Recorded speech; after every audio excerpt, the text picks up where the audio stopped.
Siapa di antara para beliau-beliau itu? Sudahkah ada wali 9 sebelum wali 9 yang sekarang ini? Sudah. Memang dalam dunia sejarah sedetail ini tidak mungkin diceritakan.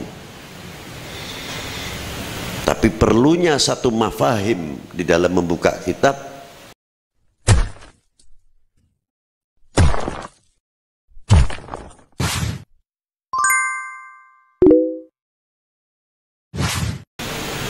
Saya akan berbicara dengan bahasa akademisi,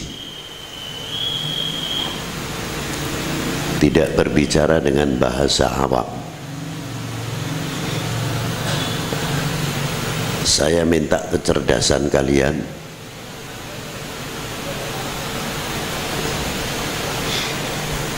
Pertanyaannya cuma simpel tapi berat. Mengapa wali 9 itu berhasil?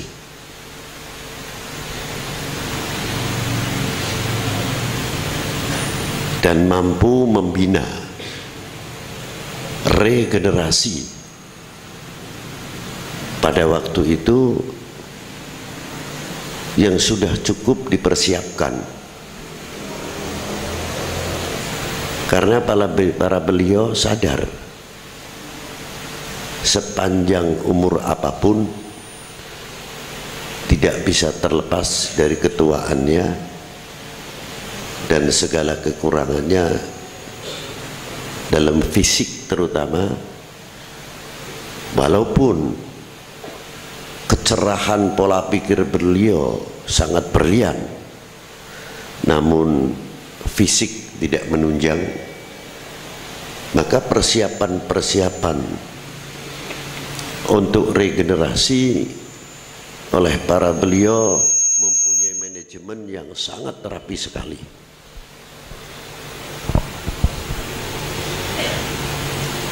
Wali 9 ketika masuk ke Indonesia, walaupun pada waktu itu masih Al-Azharus Syarif yang umurnya sudah 1000 tahun di dalam dunia perguruan tinggi atau muta'allimin pada waktu itu, banyak yang melahirkan intelektual ilmuwan yang cukup berbobot. Dan mempunyai administrasi yang sangat rapi.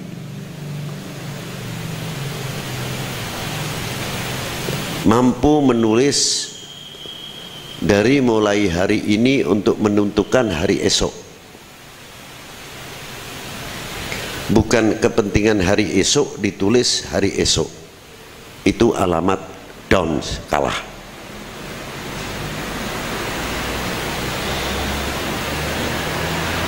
Planning dan program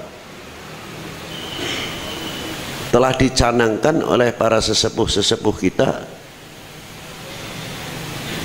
khususnya para wali 9 yang memahami sekali dalam antropolog. Memang dalam dunia sejarah sedetail ini tidak mungkin diceritakan. Tapi perlunya satu mafahim di dalam membuka kitab, karena dogma yang ada di dalam Al-Quranul Karim wa sunnatin nabiyil adim bukan dogma belaka, tapi dogma yang sangat universal dan sudah university. Namun gelombang hidup pada waktu itu tidak semuanya menguntungkan dan menunjang, karena transportasi, akomodasi dan lain sebagainya. Karena itu para beliau tidak putus asa bagaimana para beliau bisa membaca peta pada waktu itu hebatnya. Karena para beliau itu antropolog. Mengapa saya katakan antropolog? Tidak mungkin kalau tidak menguasai antropolog beliau bisa berjalan melalui samudra padang Sahara, yang melalui laut dan sebagainya, dan bisa menentukan muara. Sebelum ke Indonesia, sebelum diberikan kepada Wali Tis'a yang sekarang masyhur,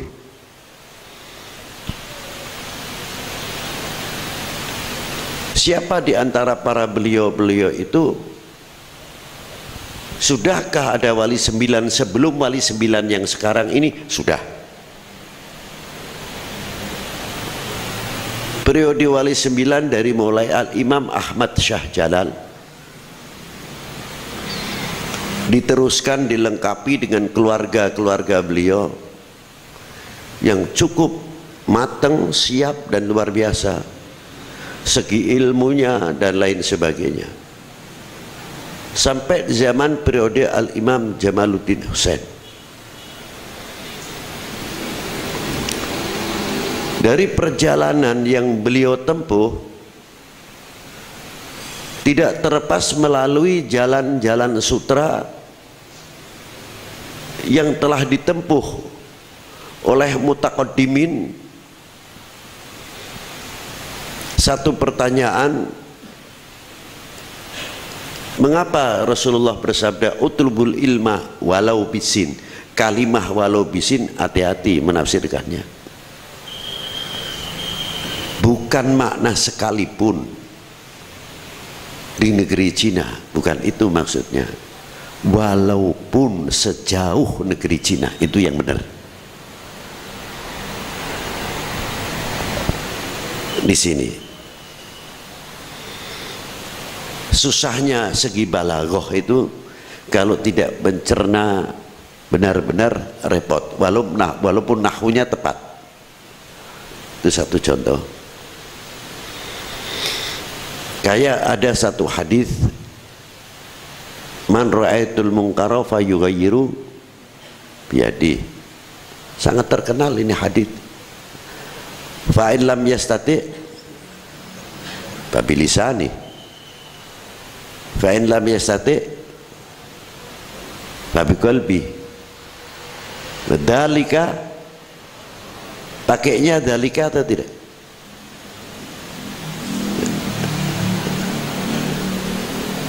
Pakainya dzalika ya? Pripun ya Abdullah? Dzalika al-aful iman. Kalimah dzalikanya ini yang jadi masalah. Marjaknya dzalika itu kepada qulub atau kepada yad, apa kepada lisan, atau semuanya? Al-lisan, al-yad, wal-lisan, wal-qulub.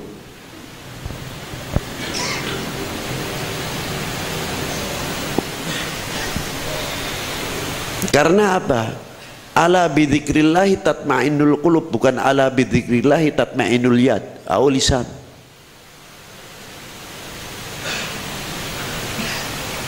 Yaumul la yanfa'u malu wala banun illa man atallah biqalbin wa laysa biyadin salim au bilisanin salim, tapi biqalbin salim. Karena letaknya kekuatan keberanian itu dan tempatnya makrifah semuanya di hati. Kalau hati ini dihukumi dhaif, berarti iman kita di tangan. Yang berani yang pakai tangan.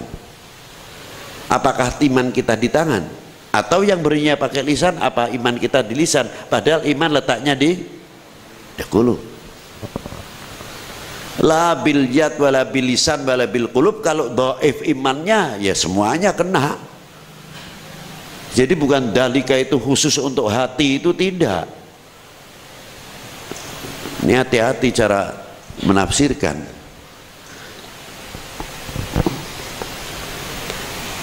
Satu itu.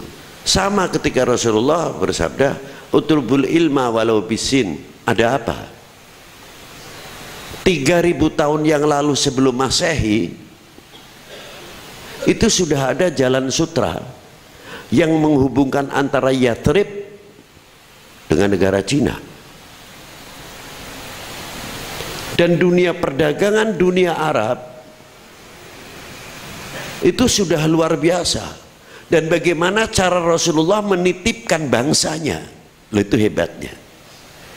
Bagaimana cara menitipkan bangsanya, utlubul ilma walau bisin, ini dalam rangka menitipkan pedagang-pedagang dunia Arab yang sudah banyak berdomisili di dataran Cina. Itulah diplomasinya Rasulullah dengan menggunakan utlubul ilma walau bisin. Maka dari keturunan-keturunan Arab yang ada di negeri Cina, ada marganya Hu, Li, Wi, ada lagi marganya Ma, tapi bukan C-nya, tapi paling belakang, ditaruh di belakang. Seperti Ibrahim, Dr. Ibrahim Ting Ying Ma, itu pengarang buku terkenal beliau. Karangan bukunya masyhur tentang peradaban Timur Jauh yang ditulis tangan beliau. Kalau yang akhirnya Ma semua itu jelas Ma Muhammad maknanya.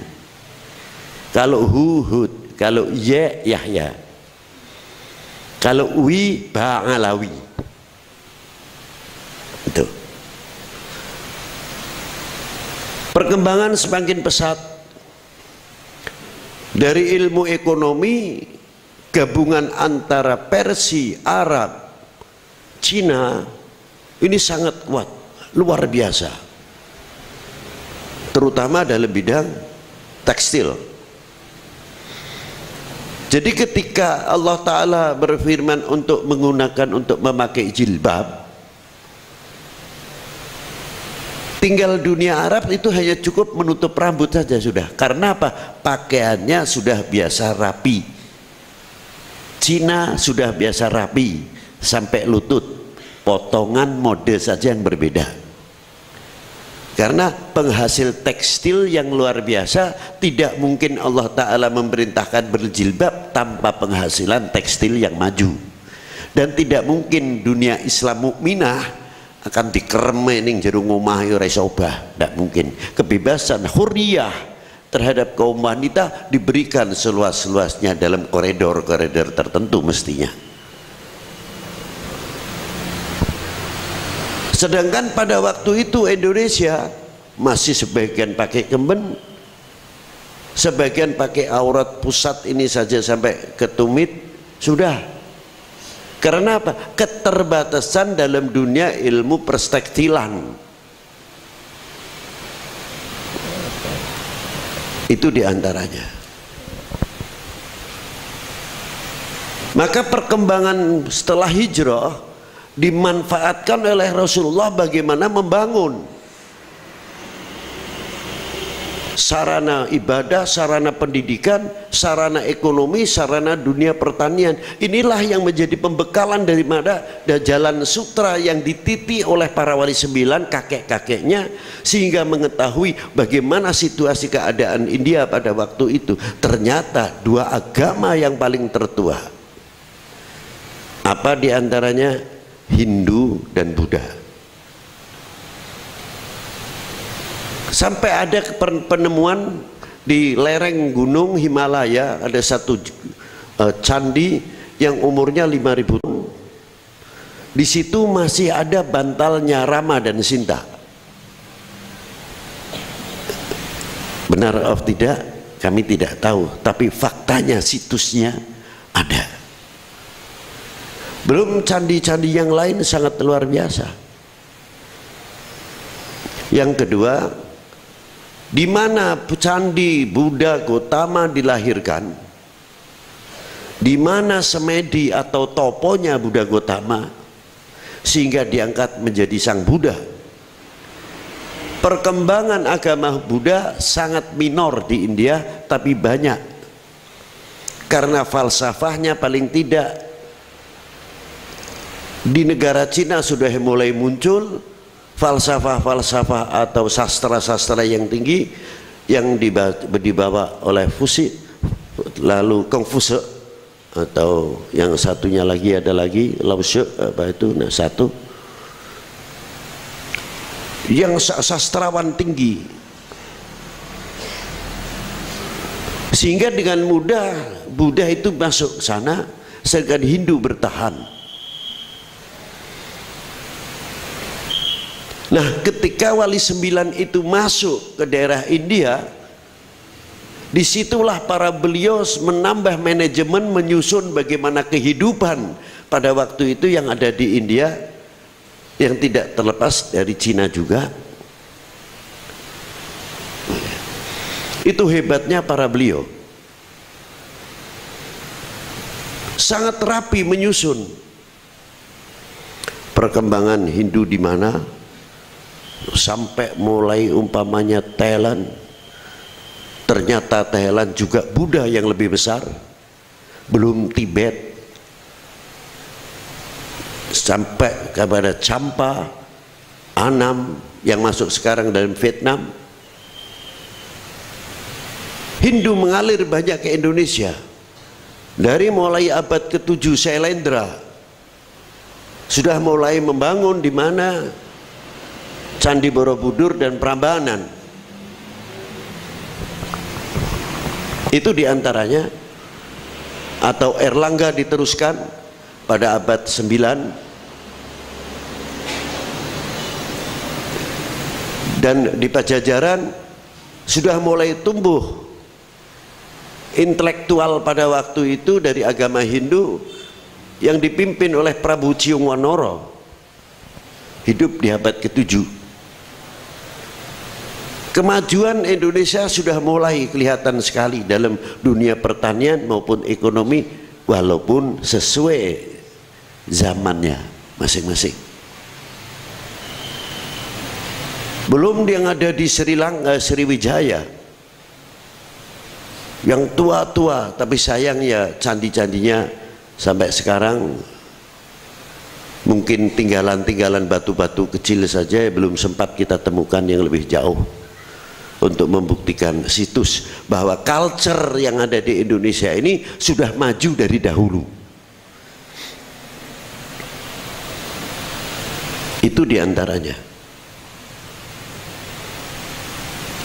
Maka para Wali Sembilan penguasaannya yang sangat luas dalam dunia antropolog, dan tidak cukup dari itu saja, menguasai antariksa, astronomi, anatomi yang berhubungan dengan dunia medis yang sangat diperlukan pada waktu itu, dan tidak cukup beliau belajar itu sampai dunia iktisadiyah, dalam dunia pendidikan, dalam dunia pertanian, dalam dunia teknologi, dalam ekonomi. Pembekalan yang sangat sempurna itulah yang dibawa di mana sebagai alat dakwah para beliau yang SDM-nya sudah memang cukup matang luar biasa. Maka para beliau ketika masuk ke Indonesia, bukan kesaktian yang dikeluarkan, bukan karomah, sehingga kita ternina bubuk pemahaman-pemahaman kalau sudah berbicara karomah ngerem, serak, ya sudah berhenti. Tapi ilmiahnya tidak tersentuh. Ini diantaranya. Keuniversalannya ketika beliau membawa dakwah, keuniversalan apa yang dilontarkan, yang dibawa, yang dicurahkan oleh para beliau tidak sempat kami mengurai karena sejarah yang sudah mulai hilang dan ada kalanya yang disunati.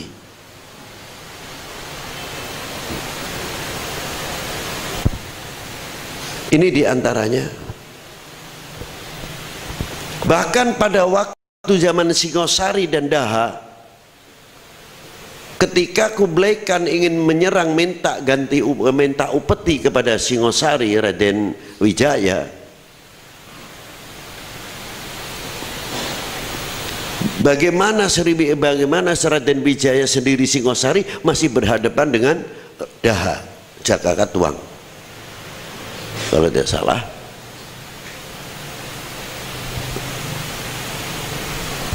Disitulah Raden Wijaya sangat pandai. Bolehlah nanti saya bayar upetinya, tapi tolong hantam dulu Daha.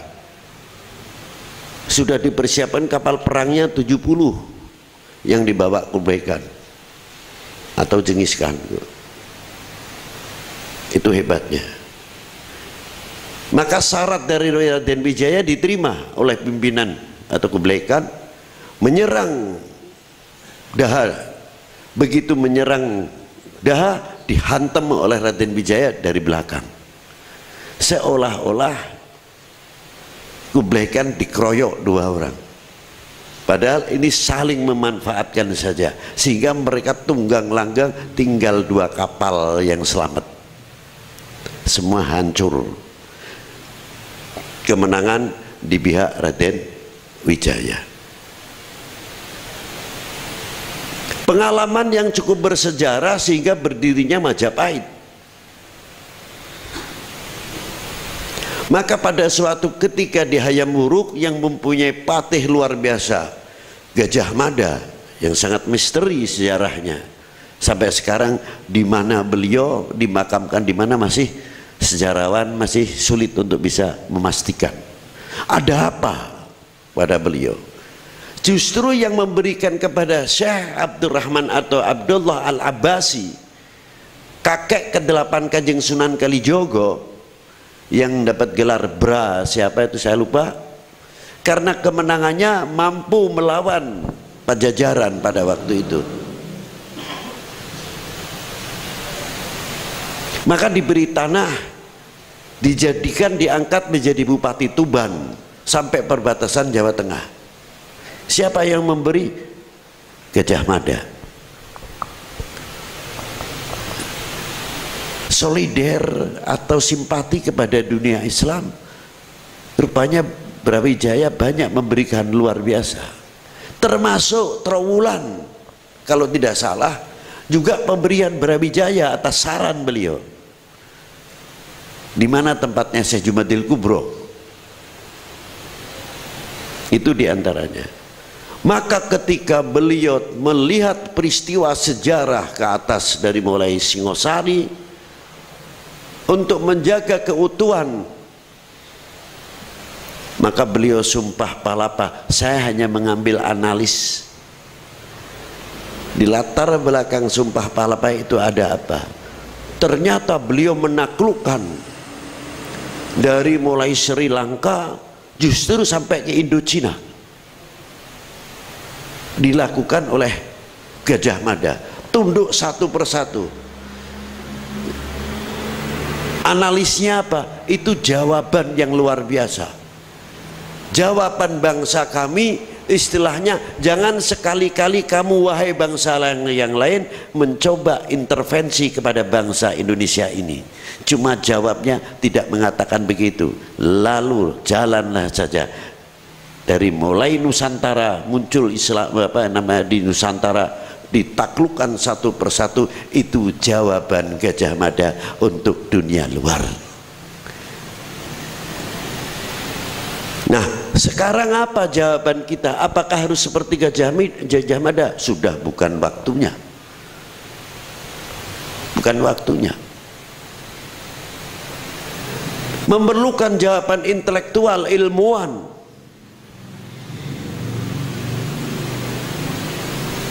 Kalangan-kalangan mursyidin, bukan sekadar mursyid dan hafidhul Quran, tapi mempunyai spesifik.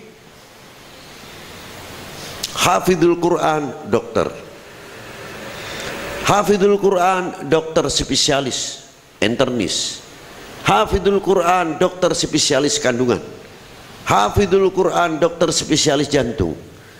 Yang satu muhadithin spesialis ahli pankreas, yang satu lagi muhadithin atau ahli fikih spesialis tulang, yang satu lagi fuqaha dan muhadithin ahli dunia pertanian, yang satu lagi melahirkan fuqaha atau muhadithin atau hafidhul Quran ahli IT dan elektro, yang satu lagi melahirkan. Inilah jawaban-jawaban orang yang ahli la ilaha illallah, bisa melahirkan isinya kalimah la ilaha illallah alladzi khalaqas samawati wal ard fi sittati ayyamin tsumma istawa 'alal arsy ya'lamu ma yaliju fil ardi wa ma yakhruju minha wa ma yanzilu minas sama' wa ma ya'ruju fiha wa huwa ma'akum aina ma kuntum wallahu bima ta'maluna basir. Dan beliau bisa menjawab ketika was sama'i wat tariq wa ma adraka mat tariq. Terus was-sama'i wat-tariq wa ma adraka ma an-najmu thaqib in kullu nafsin lamma 'alaiha hafid falyanzuril insanu mimma khuliqa mimma idafik yakhruju min baini sulbi wa taraib. Yang pertama menunjukkan ilmu astronomi, yang kedua menunjukkan ilmu anatomi manusia, yang ketiga menunjukkan ilmu geologi, vulkanologi, apa yang ada di dalam sama'i wat tariq. Kita membacanya urusan akhirat saja, kita tidak memungkiri memang itu untuk dunia akhirat, tapi kita membaca keuniversalan. Ada apa sampai Allah Ta'ala menggunakan wawu qasam,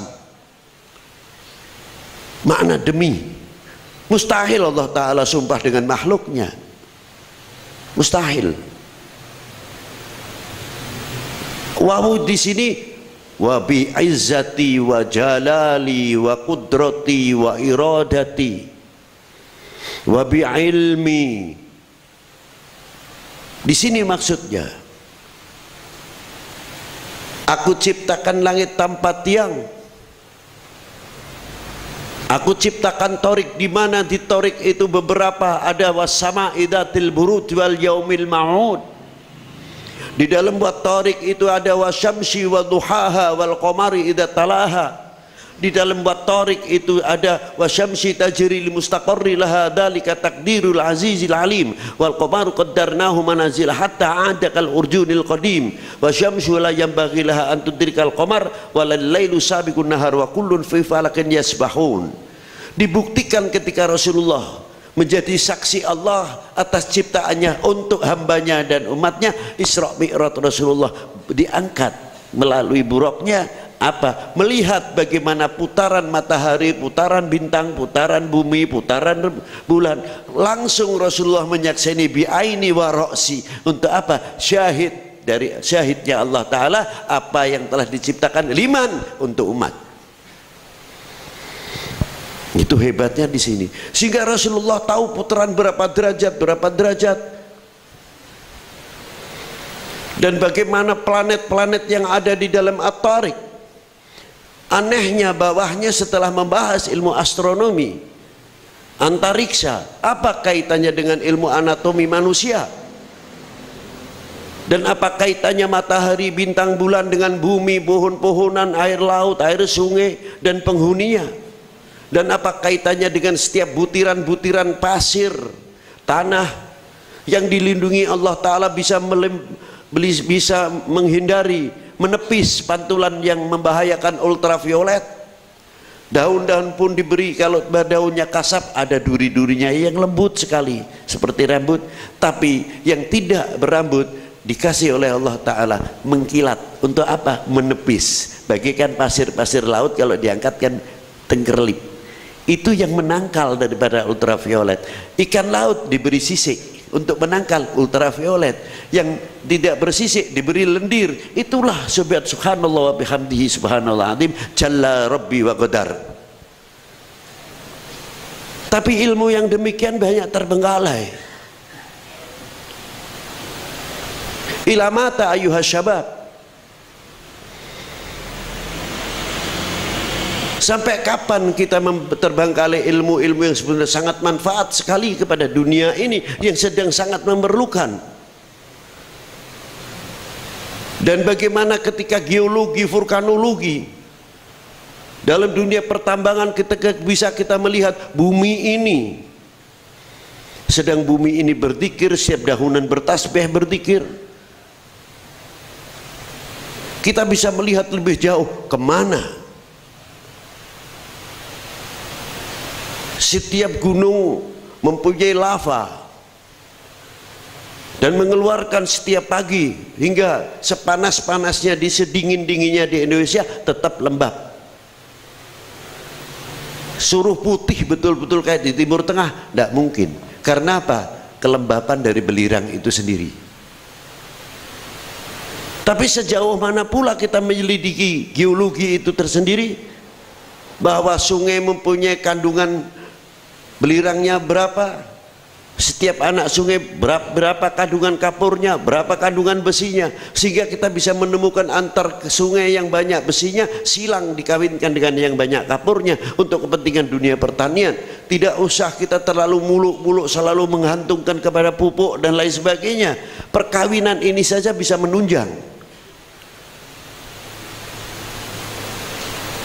Bojone pendek, kawin karo induk Belanda, tinggi, anaknya banyak tingginya daripada pendeknya.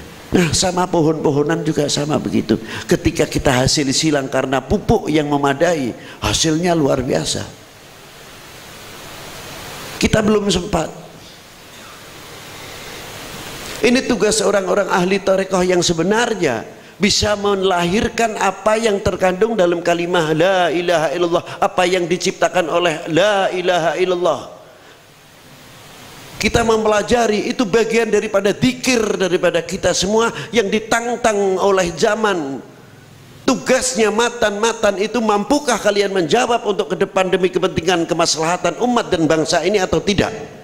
Jawaban tidak ada pundak di tangan orang lain, tapi di pundak kalian sendiri yang akan mengiyakan atau tidak. Inilah, jangan sampai kita ini terlena bobok dengan satu khilafiyah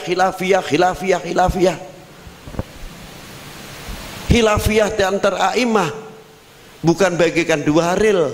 Ada yang menafsirkan relay metu mau ke Jakarta, ada yang lewat kidul, ada yang lewat utara. Tidak, khilafiyah itu bukan begitu antar a'immah.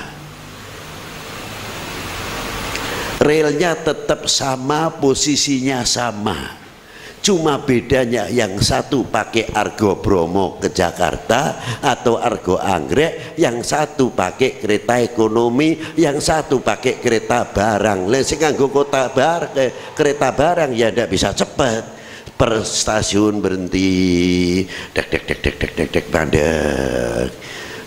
Ada lagi, ini khilafnya di sini. Kalau kamu gimana? Aduh Rek, saya pas kereta barang. Kenapa? Ya alhamdulillah enggak najis, tapi gerbong ini ada kerbau sapinya, kerbaunya, ada kambingnya. Jalannya ya jalannya sih cepat, tetap lewat stasiun. Alhamdulillah. Yang satu gimana? Pakai kereta langsam biasa, Pekalongan berhenti, Tegal berhenti, Pemalang berhenti. Aduh Rek, enggak kuat, yang jalannya macam-macam di sana, orang jualan dalam kereta banyak. Tapi yang satu naik Argo Anggrek, aduh, saya tahunya bangun-bangun di Semarang dari Surabaya. Dari Surabaya tahu Pekalongan. Pekalongan terus Jakarta. Enggak tahu apa-apa, malam gelap. Lah itu. Susah juga jadinya. Khilaf yang naik anggrek, khilaf yang naik gerbong biasa, khilaf. Jadi tapi relnya tidak khilaf. Itu yang dimaksud khilafiyah indal a'immah, bukan dua rel, bukan. Jangan nafsir ini ada sembarangan. Kalau sudah dua trek berarti khilafnya temenanan. Itu masih satu rel, beda kereta. Itu khilafiyahnya a'immatul arbi'ah, itu di situ sebetulnya. Ma'asyiral hadirin rahimakumullah. Ini semuanya yang saya ceritakan, ini bagian-bagian daripada kalau bisa kita memperkaya dan sebagainya, bagian daripada bela negara dan memperkokoh NKRI. Itu dia. Itulah yang bisa saya sampaikan, walaupun cukup singkat. Semoga Allah Ta'ala bermanfaat. Assalamualaikum warahmatullahi wabarakatuh.